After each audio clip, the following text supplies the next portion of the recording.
Now that we know a little bit about the simple interest formula, let's try to solve for different things besides just the interest or the future value.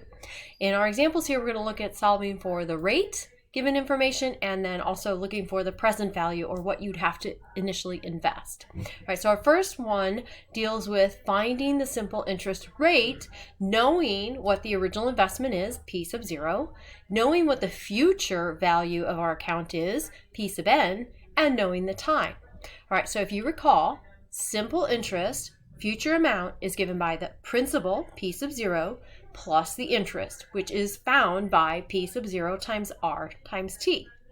So we're going to plug in what we know.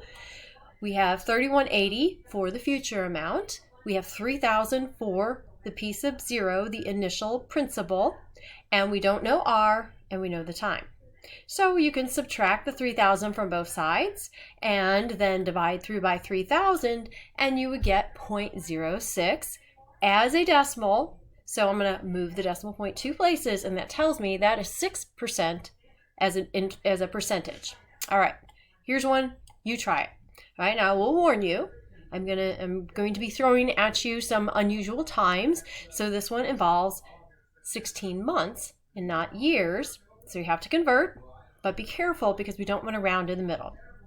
Go ahead and give it a try if you want. Pause and see if you can come up with the answer. All right, let's see what we did. So first off, 16 months. All right, 16 months times 1 year to 12 months will lead me to a decimal if I just put it in my calculator. Your calculator should have that feature to turn it into a fraction, so do that, and it should be 5/3. We don't want to round at this point because if you round, you're going to be off. Now, it might only be a few pennies or a few dollars, but it's going to cause you to get the problem wrong in your homework and you're going to get frustrated. So just learn how to use the exact values. Then we're going to put the information into our formula just like we did in the previous example. So our future amount is equal to our principal plus our principal times the rate times the time.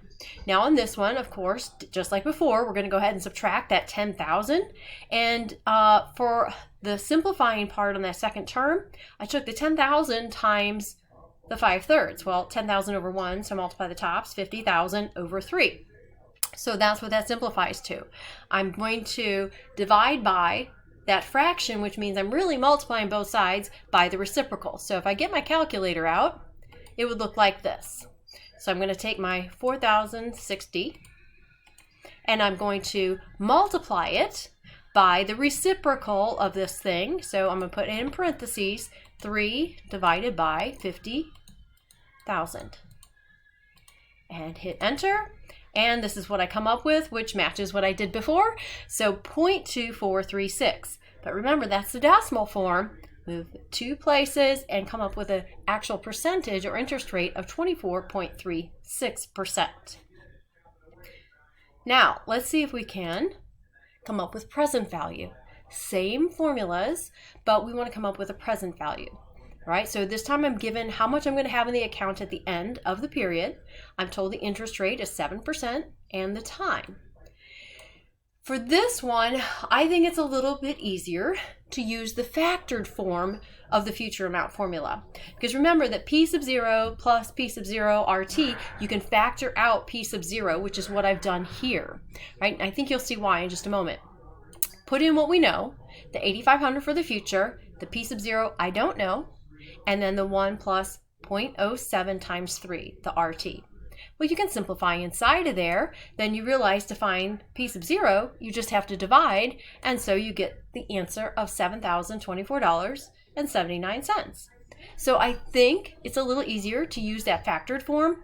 It'll work the other way. It's just a little bit more steps. All right, you try this one.